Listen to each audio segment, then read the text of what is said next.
Hello everyone, welcome back to my channel The Teacher's House. Once again I'm Anamika Singh और आज मैं एक question पूछना चाहती हूँ आप लोगों से कि इंग्लिश बोलने के लिए सबसे जरूरी क्या चीज है।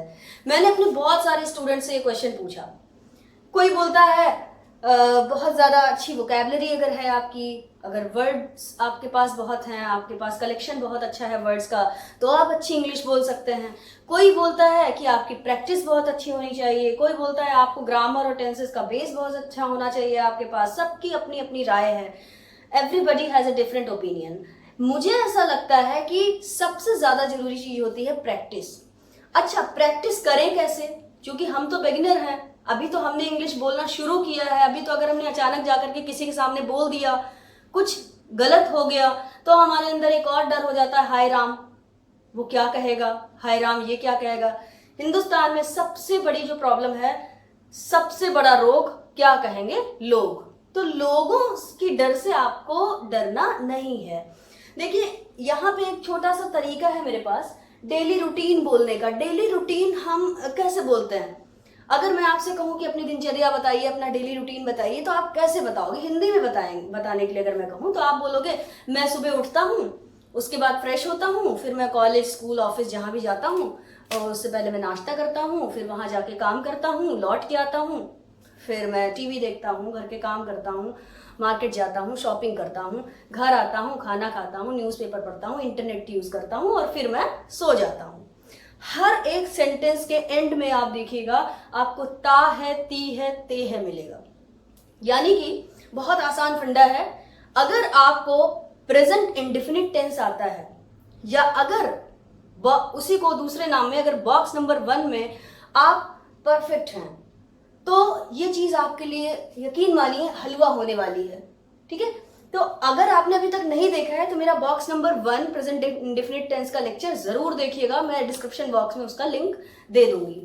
तो कैसे हम लोग ये बोलते हैं और इसको हम वापस अब इंग्लिश में कैसे कन्वर्ट करेंगे, यही बात करने के लिए मैं आज यहाँ आई हूँ और उसकी प्रैक्टिस करके भी आपको दिखाऊंगी। लेक्चर थोड़ा सा लंबा होगा, तो इसका मतलब ये नहीं कि 10 मिनट का लेक्चर है तो आपको सब कुछ अच्छा लगेगा। लेक्चर लंबा होता है तो होने दीजिए, कायदे से देखिएगा, पूरा देखिएगा और ये आपको हेल्प करेगा। I am damn sure about it. अब देखिए, सबसे पहले हम एक स्ट्रक्चर देखेंगे जो ऑलरेडी आप अगर आप लोग देख चुके हैं तो बॉक्स नंबर 1 में जो स्ट्रक्चर था वो सेम था। इस स्ट्रक्चर के बेसिस पे अब हम इंग्लिश बोलना शुरू करेंगे। कैसे? सबसे पहले जो भी सेंटेंस आप बोलना चाहते हैं उसका सब्जेक्ट उठाएंगे। सब्जेक्ट के बाद सबको पता है प्रेजेंट इंडेफिनिट टेंस में या बॉक्स नंबर 1 में जो हेल्पिंग वर्ब यूज होती है वो या डू यूज होती है या फिर डज का यूज होता है। फिर वर्ब की हमेशा और हमेशा फर्स्ट फॉर्म और देन ऑब्जेक्ट। ये छोटा सा फॉर्मूला है, इसका इस्तेमाल करके आज मैं दिखाऊंगी कि आप कैसे फ्लुएंट स्पीकर बन सकते हैं, एटलीस्ट उन लोगों के लिए जो शुरुआती दौर से इंग्लिश सीख रहे हैं। तो देखिए, अगर मैं आपसे कहूं कि तुम ऑफिस जाते हो या तुम सुबह उठते हो, तुम सुबह उठते हो, सबसे पहले क्या होगा? सब्जेक्ट कौन है? तुम। तो यहां पे हो गया यू के साथ डू या डज। मैंने ऑलमोस्ट हर लेक्चर में ये क्लियर किया है कि डू कहां यूज होगा और डज कहां यूज होगा। आई, वी, यू, दे और प्लूरल के साथ डू यूज होता है, बाकी सबके साथ डज होता है। तो यू डू। फिर वर्ब क्या है यहाँ पे? उठना। सो के उठने को गेटअप कहते हैं, तो यहाँ पे गेटअप कर दिया। और अर्ली इन द मॉर्निंग, सुबह सुबह जल्दी। तो इस तरह से हमने बना दिया you do getup early in the morning. लेकिन क्या ये अच्छा लग रहा है सुनने में? क्या ये अच्छा फील हो रहा है हमको? हमारे कानों को अच्छा लग रहा है सुनने में? नहीं अच्छा लग रहा है। तो अब हम क्या करेंगे? प्रेजेंट इंडेफिनिट टेंस के या बॉक्स नंबर 1 के सिंपल सेंटेंस से डू और डज को रिमूव कर देते हैं। अच्छा, रिमूव क्यों करते हैं? ताकि हम फ्लुएंसी के साथ बोल सके और स्मार्ट स्पीकर बन सके। अदरवाइज ग्रामेटिकली ये बिल्कुल सही है। अभी देखिएगा हटा के कैसे होगा। याद रखिएगा, जब कभी भी हम डू को रिमूव करेंगे इस वर्ब पे कोई फर्क नहीं पड़ेगा, ना ही इसके आगे के किसी भी सब वर्ब पे या ऑब्जेक्ट पे, इस स्ट्रक्चर में कहीं कोई और फर्क नहीं पड़ेगा अगर डू को रिमूव किया जाएगा। तो अगर डज को रिमूव किया गया तो फर्क कहां पड़ेगा? डज हट गया है तो उसके बदले में अगर कोई फर्क पड़ेगा तो यहाँ वर्ब पे पड़ेगा। वर्ब में क्या फर्क पड़ेगा, या तो वर्ब के साथ एस जुड़ जाएगा या तो वर्ब के साथ ईएस जुड़ जाएगा। इसका फंडा मैं अपने पहले वीडियो लेक्चर में आपके साथ शेयर कर चुकी हूँ, तो प्लीज वो वीडियो लेक्चर जरूर देखिएगा। अब देखिए अब क्या हो गया, अभी मैंने बोला था you do get up early in the morning. अब हमने क्या किया, अभी बात की कि डू को हटा देते हैं, तो you get up early in the morning. Early in the morning इसलिए बोल रही हूँ क्योंकि सुबह उठना एक अच्छी आदत है, अदरवाइज हम सबकी जान निकलती है सुबह उठने में, मेरी तो स्पेशली। तो अभी देखिए ये भाई साहब हैं यहाँ पे, इनकी दिनचर्या के बारे में बात करेंगे। इनका डेली रूटीन मैं आपके साथ शेयर करती हूँ क्योंकि ये यहाँ पे निर्जीव हैं तो इनके बारे में मैं कुछ भी कर सकती हूँ। देखिएगा ये कहते हैं कि मेरी दिनचर्या आप बता दीजिए, तो मैं बता रही। देखिए ये बंदा सुबह उठता है, अर्ली इन द मॉर्निंग नहीं उठता है, ठीक है। तो कैसे हो गया, अगर इस फॉर्मूले को हम बेस बना करके चलेंगे, इसकी बेसिस पे मैं बनाऊंगी, तो देखिएगा कैसे होता है। ही, क्योंकि ये लड़का है तो सब्जेक्ट क्या हो गया ही। अगर इसका कोई नाम है, आप कुछ भी नाम रख लीजिए, राहुल, राम, तो आप बोलोगे सब्जेक्ट में राहुल या राम। अगर मैं इसको एक इन जनरल एक बॉय कंसीडर करूं तो ही लगा देंगे, तो मैं ही लगा देती हूँ। ही के साथ डू लगेगा या डज लगेगा, ही के साथ हमेशा डज लगेगा क्योंकि ये एक सिंगुलर पर्सन है, पहली बात। दूसरा कारण ये है कि ये आई, वी, यू, दे और प्लूरल के सिवा है, उन पांचों के सिवा हर सब्जेक्ट के साथ डज लगेगा। अब ही हो गया, डज हो गया, लेकिन डज तो हमें रखना ही नहीं है, तो डज को हमने रिमूव कर दिया। ही गेट्स अप, अभी गेट अप था ना यू के साथ, अब ही के साथ gets up, he gets up in the morning. अब मैंने यहां क्या किया, पहला काम ये बंदा क्या करता है, he gets up in the morning. अगर आप जल्दी उठवाना चाहते हैं तो he gets up early in the morning कह सकते हैं। अब ये देखिएगा, अच्छा अगर आप बताते हैं मैं सुबह उठता हूं, मैं खाना खाता हूं, ऐसे बोलते चले जाते हैं क्या, मैं सुबह उठता हूं, फिर मैं खाना खाता हूं, फिर मैं ऑफिस जाता हूं, ऐसे देखिए फिर आप बात लगा रहे हैं, ये लिंकिंग वर्ड्स होते हैं, फिर उसके बाद और ऐसे। तो अगर ये लिंकिंग वर्ड्स हटा दिए जाएं तो बहुत अजीब लगेगा बोलने में। कैसे, मैं सुबह उठती हूँ, ब्रश करती हूँ, नाश्ता करती हूँ, ऑफिस जाती हूँ, लौट के आती हूँ, वीडियो बनाती हूँ, फिर नाश्ता करती हूँ, न्यूज़पेपर पढ़ती हूँ, इंटरनेट चलाती हूँ, खेलने जाती हूँ, फ्रेंड्स के साथ जाती हूँ, मार्केट जाती हूँ, शॉपिंग करती हूँ, खाना खाती हूँ, सो जाती हूँ। ऐसे लग रहा है कोई कथा चल रही है, लेकिन इस कथा में पॉज देने हैं, इस कथा को थोड़ा सुंदर बनाना है। तो ये कैसे बनाएंगे आप, इन लिंकिंग वर्ड्स के थ्रू। इन सब का देखिएगा यहाँ पे सेम मतलब है, आपको जो सेंस निकल के आएगा ना वो सबका सेम निकल के आएगा।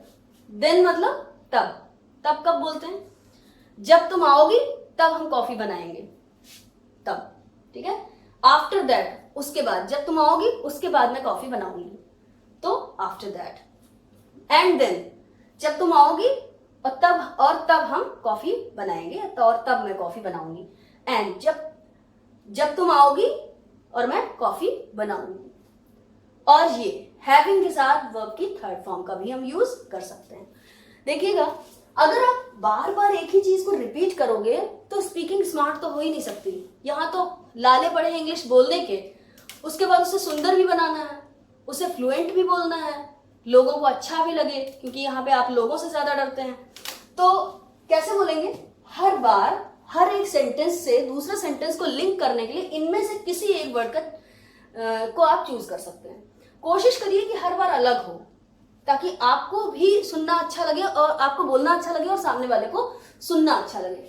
आप देखिए कैसे, अभी मैंने बताया इस फॉर्मूले के through, he gets up early in the morning. अब इसमें से क्या लगाएंगे आप, देन लगा लीजिए, he gets up early in the morning, then he gets fresh, फिर वो तैयार होता है। तैयार होने का मतलब he does brush and he takes bath, everything।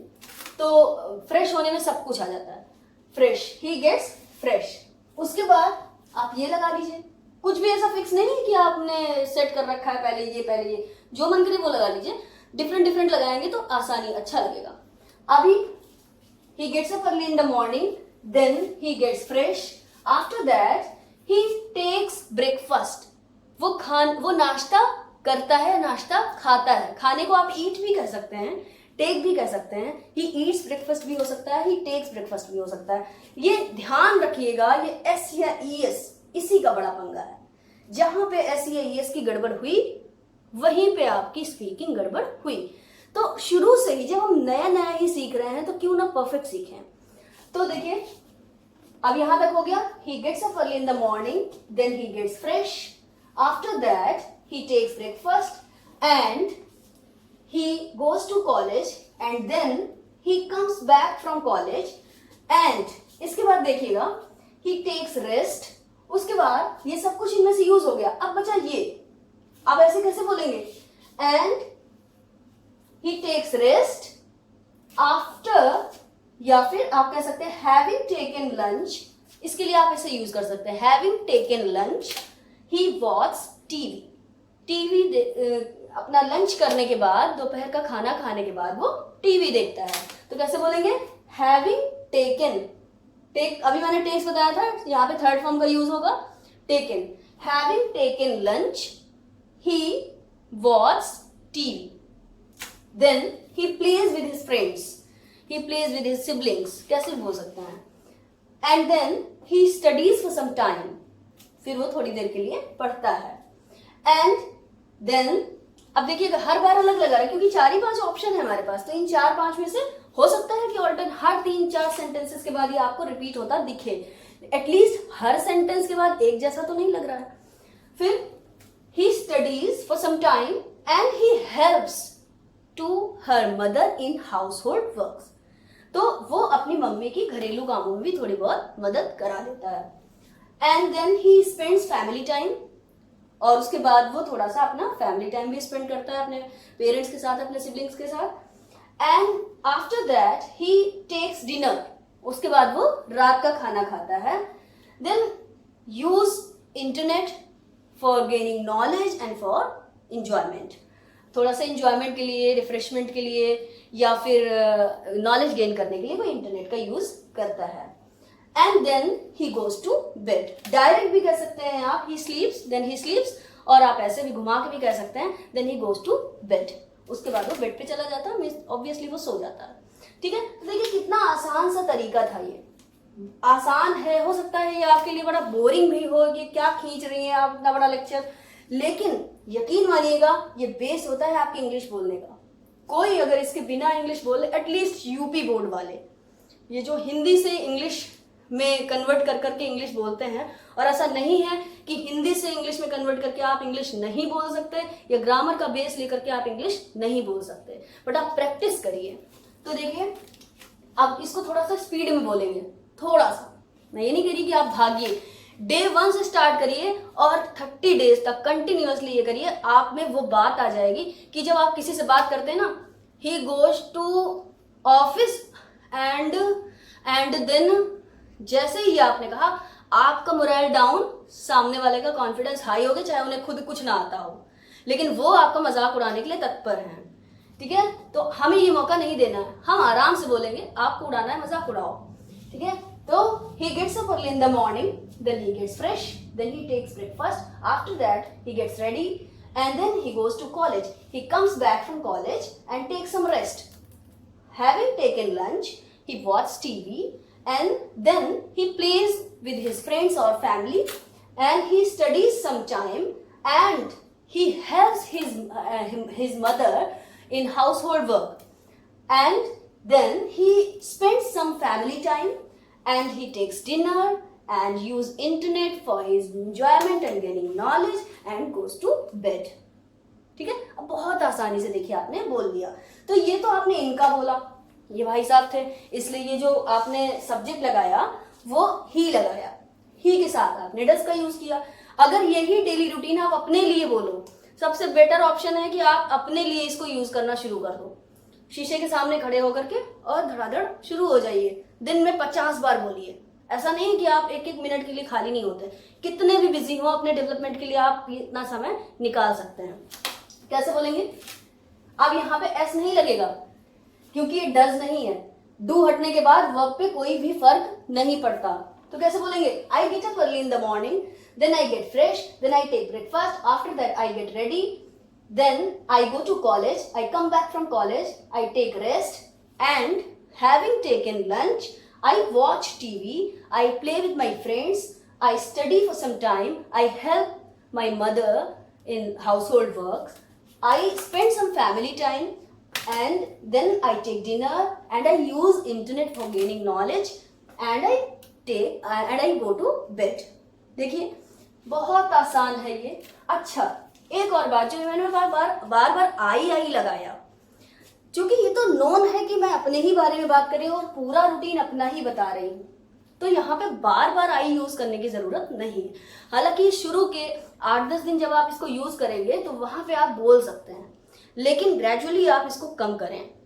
धीरे धीरे आपको लगेगा कि 8-10 दिन के बाद आप एक बार हर जगह पे सब्जेक्ट को रिड्यूस करना शुरू करिए। तो वो नोन है, वो आपके बारे में बात हो रही या इनके बारे में बात हो रही, तो इन्हीं के बारे में बात हो रही। अब ये बार बार बोलने की जरूरत नहीं। He gets up early in the morning, he gets fresh, he goes to college, he takes breakfast, he हर जगह लगाने की जरूरत नहीं है। अंडरस्टूड है, कहीं कहीं से हटा भी सकते हैं आप।